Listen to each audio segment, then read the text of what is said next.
एक तरफ हर देशवासी पूरी दुनिया में भारत का ब्रांड एम्बेसडर बनना चाहता है, अपने देश को, उसके सामर्थ्य को आगे बढ़ाने में लगा है। वहीं देश में ही नेगेटिविटी से भरे कुछ लोग उल्टा काम कर रहे हैं। ये लोग देश की एकता पर प्रहार कर रहे हैं। सरदार पटेल ने हमें 500 से ज्यादा रियासतों को मिलाकर भारत का एकीकरण किया। सत्ता के भूखे ये लालची लोग भारत के ही टुकड़े टुकड़े कर देना चाहते हैं। आप लोगों ने सुना होगा, अब ये लोग मिलकर कह रहे हैं कि जम्मू कश्मीर में आर्टिकल 370 को वापस ले आएंगे। ये लोग जम्मू कश्मीर में दो विधान का नियम फिर लागू करना चाहते हैं। तुष्टीकरण के ये लोग किसी भी हद को पार कर रहे हैं।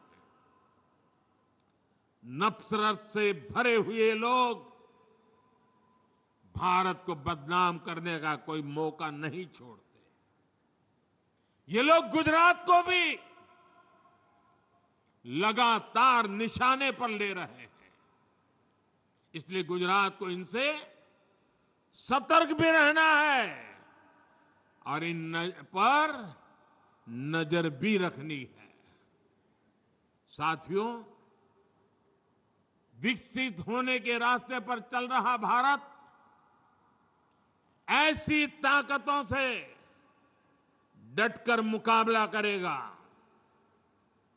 भारत के पास अब गंवाने के लिए समय नहीं है। हमें भारत की साख भी बढ़ानी है और हर भारतीय को सम्मान का जीवन भी देना। एक तरफ हर देशवासी पूरी दुनिया में भारत का ब्रांड एम्बेसडर बनना चाहता है, अपने देश को, उसके सामर्थ्य को आगे बढ़ाने में लगा है। वहीं देश में ही नेगेटिविटी से भरे कुछ लोग उल्टा काम कर रहे हैं। ये लोग देश की एकता पर प्रहार कर रहे हैं। सरदार पटेल ने हमें 500 से ज्यादा रियासतों को मिलाकर भारत का एकीकरण किया।